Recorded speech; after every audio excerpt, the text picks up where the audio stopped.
Kidul, daerah istimewa Yogyakarta. Saya sudah menerima banyak brosur mengenai tempat-tempat atau objek-objek wisata yang harus saya kunjungi di kabupaten ini. Ikuti terus perjalanan saya, Cecilia Sinabariba, dalam Jejak Jelajah Wisata.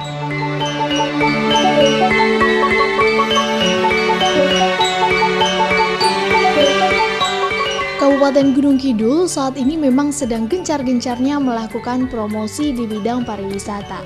Banyak banget objek wisata yang bisa saya kunjungi, baik dari wisata budaya, wisata alam, wisata edukasi, dan juga wisata kuliner.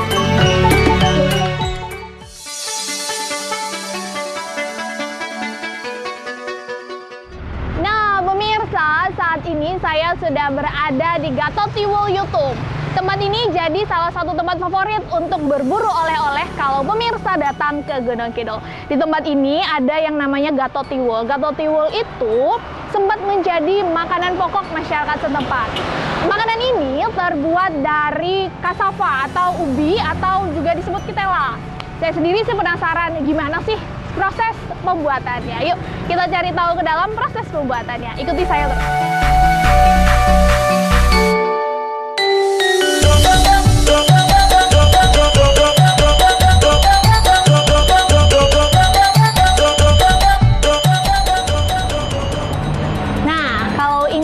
Gatot instan dan ini tiwul instan. Kali ini saya akan mengajak pemirsa untuk melihat proses pembuatan gatot dan tiwul yang siap untuk dimakan. Yuk, kita ke belakang dan cari tahu proses pembuatannya.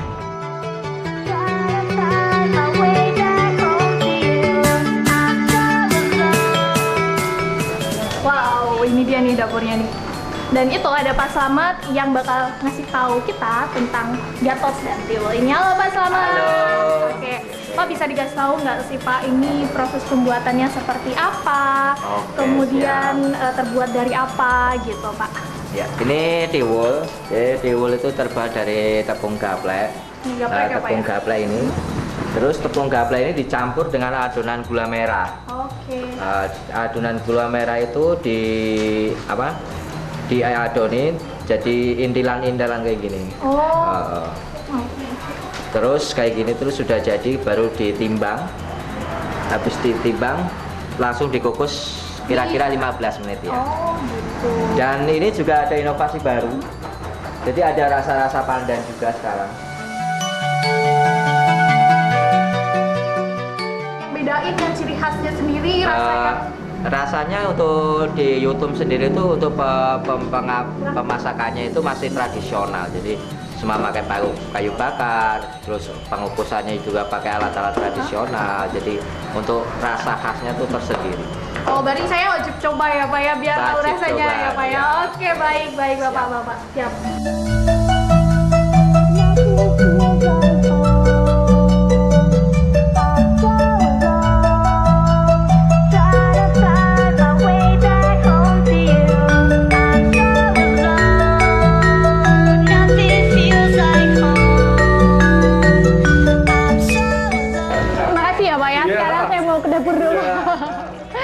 Kalau tadi udah lihat gimana proses mengolah di awal, sekarang kita ke dapur untuk lihat proses pemasakannya.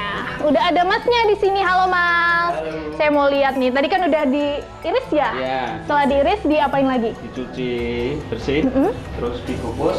Dikukus seperti ini ya? Iya. Oke. Seperti ini. Oh, ini hasil yang udah dikukus. Iya. Dikukus selama 4 jam. 4 jam, terus Diberi perasa. oh dibeli perasa. Perasanya apa tuh? Terbuat dari apa tuh? Dari gula Jawa sama nangka. Gula Jawa sama nangka Iya, dipanasin. Dipanasin sampai mengental. Terus sesudah ini gatotnya dikasih sini. Oh, tinggal dicampur. Iya. Oh, gitu. Ini dimasak berapa lama nih, Mas? Ini Sampai kental. kurang lebih ya 1 jam sampai kental. Sampai kental banget, Iya. baru yang gatotnya dimasukin. Ya, terus Oh, terus gitu. Proses mengadukannya berapa lama? Sampai dicampur. 15 menit. Oh, 15 menit, habis itu bisa langsung dimakan ya? Iya. Oke, berarti aku harus nyoba di depan. Oke. Oke, siap. Thank you, Mas. Ya. Nah, pemirsa, yang ini itu adalah tiwul rasa gula merah, dan yang di bawahnya itu adalah gatot yang tadi kita lihat proses pembuatan di belakangnya. Oke. Sekarang Sisil harus mencoba Oke. tiwul yang tadi dibikin ya. Ini tiwul yang saya buat tadi ya Pak Iya, ya? ini yang Oke, tadi Mbak Sisil saya buat. mau coba nih. Kita duduk aja kali ya Pak, biar lebih menikmati. Oke, wah asik nih. Ini yang udah dipotong-potong gitu ya Pak ya? Iya. Oke. Yang sudah dipotong-potong. Oke. Nah, kasih kita cobain ya pemirsa, gimana sih rasanya? Sepertinya enak. Saya coba ya Pak ya? Silakan. Makannya memang harus pakai serutan kelapa gitu ya Pak? Iya. Biar lebih nikmat. Biar lebih enak. Oke, saya coba ya pemirsa.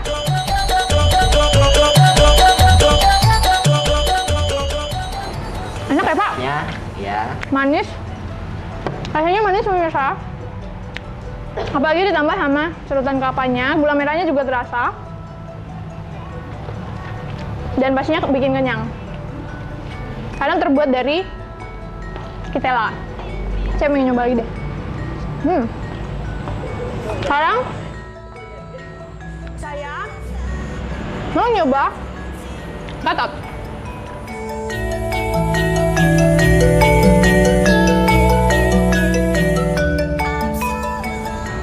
Nah pemirsa, saya mau habisin ini dulu. Ikutin terus perjalanan saya di Kabupaten Gunung Kidul hanya di Jejak Jelajah Wisata.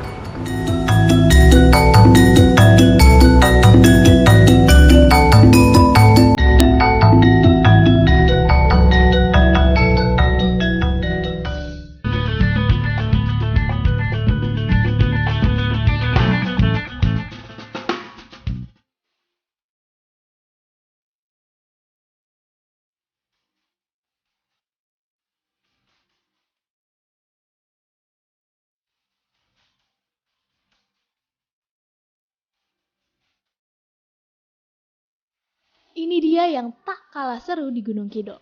Di bagian utara Kabupaten Gunung Kidul ini terdapat wisata petualangan yang cukup ekstrim.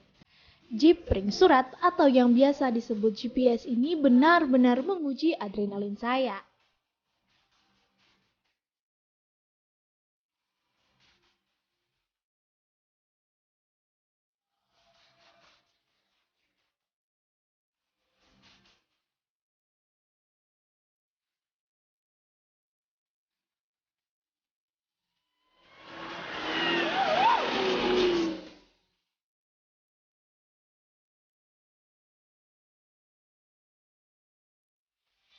Penjelajahan kali ini benar-benar memacu adrenalin saya.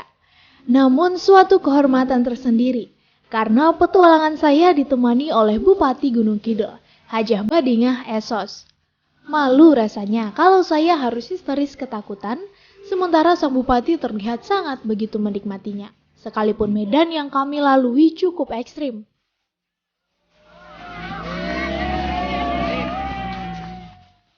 Bersama dengan Ibu Bupati Kabupaten Gunung Kidul. Kita ngobrol sebentar Bu. Gimana nih Bu tadi pengalamannya ikut off-road gimana Bu? Sangat luar biasa. Luar biasa ya Bu? Bagi Mbak gimana?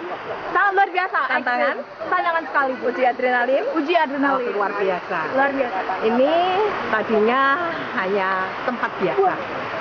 Tetapi setelah dikelola oleh masyarakat, dikemas dengan baik, ini nanti bisa sebagai tujuan tempat wisata yang ada di kabupaten sebelah Gunung Kidul sebelah utara. Karena yang selatan sudah berkembang, tengah sudah berkembang, sekarang utara perlu kita kembangkan. Dan nantinya harapan kita dengan dikelola masyarakat di sini dengan baik dan juga nanti dengan promosi yang optimal, tentunya nanti akan menarik wisatawan datang di Kabupaten Gunung Kidul. Oke, gimana pendapat Ibu? Masyarakat di berbagai daerah di Gunung Kidul sudah mulai mandiri untuk mengembangkan objek wisata di daerah mereka. Oke Mbak, saya merasa berbangga sekali karena apa? Masyarakat itu sudah bisa melihat peluang dengan kondisi Kabupaten Gunung Kidul karena kita mempunyai potensi sumber daya alam yang sangat luar biasa. Kita punya sungai seperti tadi ini bisa untuk off-road, kita punya laut panjangnya pantai 72 km, kita punya goa-goa, kita punya gunung api purba, hutan dan lain sebagainya. Itu daya tarik pariwisata dan itu semua kita serahkan kepada masyarakat untuk bisa dikelola dengan sebaik-baiknya. Dan masyarakat itu sudah bisa menangkap apa yang menjadi visi Bupati. Karena visi kita ini akan menjadikan Kabupaten Gunung Kidul ini menjadi daerah tujuan wisata yang terkemuka dan berbudaya. Sehingga nanti tujuan kita itu, ini masyarakat nanti akan semakin maju, punya daya saing, mandiri, dan akhirnya nanti sejahtera. Untuk harapannya sendiri Bu, untuk objek-objek wisata yang ada di Gunung Kidul, apa harapannya? Harapannya saya yang paling besar itu kemandirian masyarakat. Sehingga kita dari pemerintah daerah Kabupaten Gunung Kidul ini tentunya juga memfasilitasi organisasi perangkat desa, kita arahkan semua program dan kegiatan itu untuk mendukung perkembangan pariwisata yang ada di Kabupaten Gunung Kidul ini. Sehingga kita tentunya fasilitasi infrastruktur, fasilitasi sarana dan prasarana, fasilitasi pemberdayaan masyarakat, peningkatan sumber daya manusia, organisasi masyarakat untuk dikuatkan, dan bagaimana kita mengarahkan agar masyarakat di sini ini mempunyai kelompok yaitu sadar wisata dan juga mempunyai badan usaha milik desa, sehingga betul-betul hasil dari pariwisata yang ada di sini itu nanti bisa bermanfaat bagi masyarakat yang ada di sini. Itu Mbak, luar biasa kan? Luar biasa sekali Bu. Baik, terima kasih Bu atas waktunya. Semoga tetap selalu sehat dan sukses terus memimpin Kabupaten Gunung Kidul. Amin. Terima kasih ya Bu ya.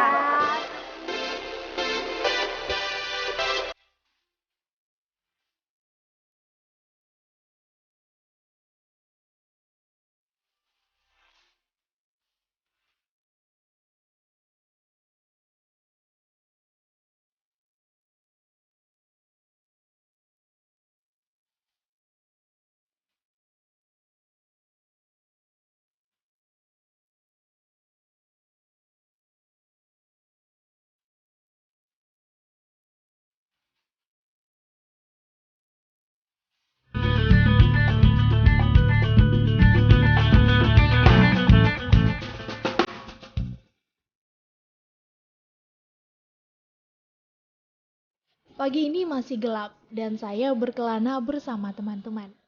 Kami ingin melihat indahnya matahari terbit di keindahan alam Gunung Kidul dari ketinggian 500 meter di atas permukaan laut.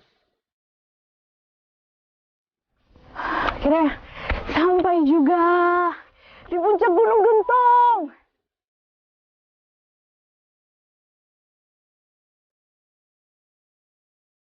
Sekarang saya sudah sampai di puncak Gunung Gentong.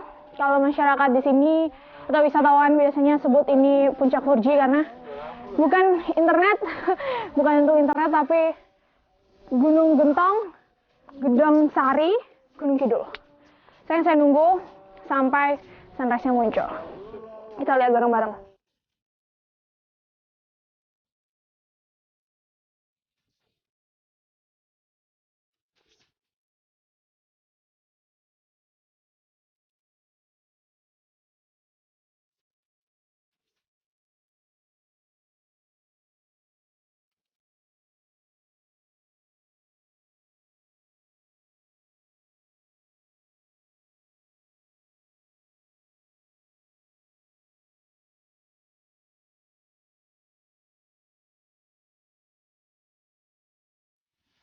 Sekarang udah jam 5:30, harusnya sih matahari sunrise-nya itu udah muncul jam segini, tapi sepertinya saya kurang beruntung kali ini karena mataharinya tidak memunculkan diri. Mungkin lain kali saya memang harus ke sini.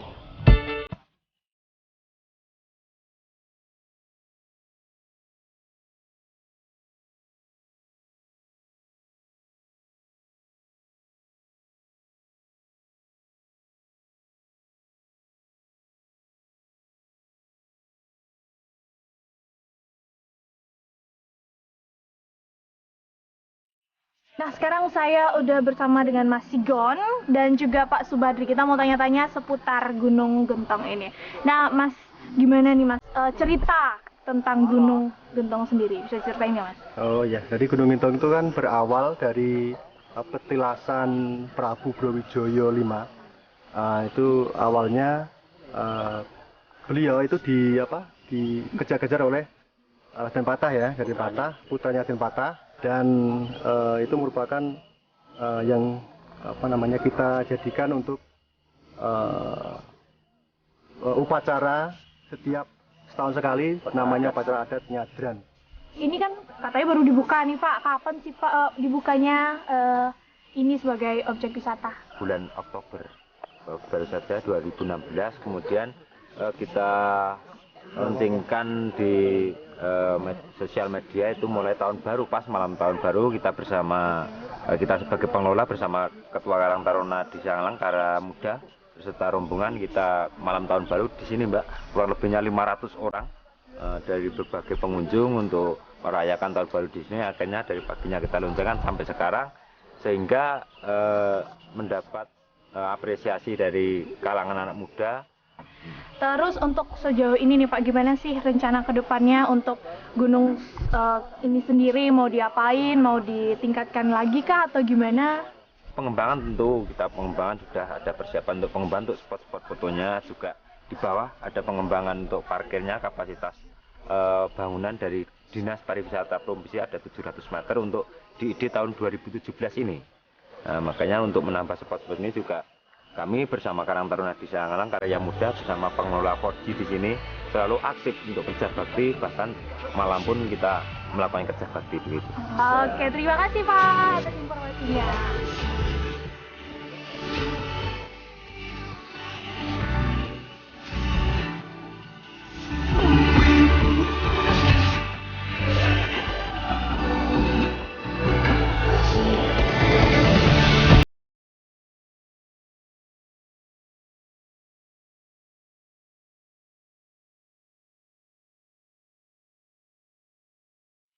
Setelah melewati tantangan pertama untuk menuju puncak 4G, saya kemudian ditantang untuk menikmati keindahan di Green Village Gedang Sari melalui Flying Fox 625. Flying Fox ini memiliki panjang lintasan 625 meter dengan waktu tempuh sekitar 1 menit.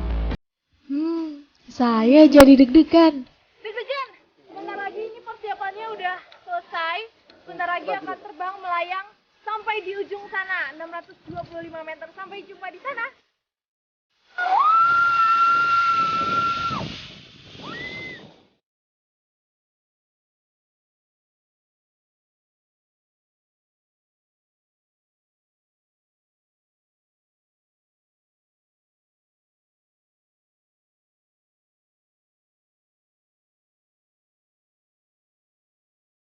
Tadi saya udah nyobain Flying Fox-nya dan keren banget. Dan sekarang saya sudah bersama dengan Bapak Lurah dari Desa Martelu, Pak Tugiman, Kecamatan Gedang Sari. Gimana Pak?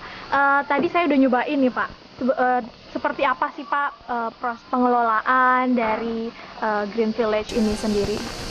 Destinasi wisata Green Village dikelola oleh BUMDes, Badan Usaha Milik Desa. Subnya BUMDes itu Pok Darwis.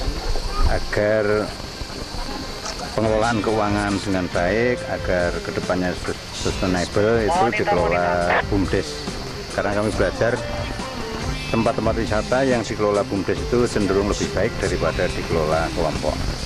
Oke, di sini ada wahana wisata apa aja Pak yang dikasih ke wisatawan yang datang? Ada Green Village dengan ikonnya itu Flying Fox, ada raffling di tebing Curug Jonan, ada Kinyoning, ada 2 tempat di Sungai Jonan dan Sungai Mertelu. Dan untuk wisata religi ada Masjid Tiban, ada Makam Wali, dan ada potensi wisata lain. Terus rencana kedepannya nih Pak, pengen ningkatin fasilitas seperti apa sih di Green Village ini?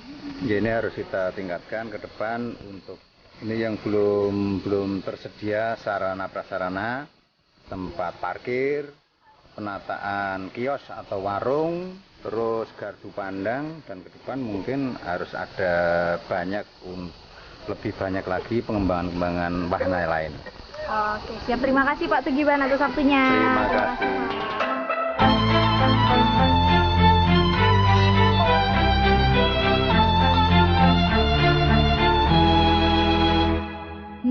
Hari yang cukup menegangkan, melelahkan sekaligus menyenangkan. Semuanya bercampur aduk jadi satu. Keindahan ciptaannya memang tak ada tandingannya.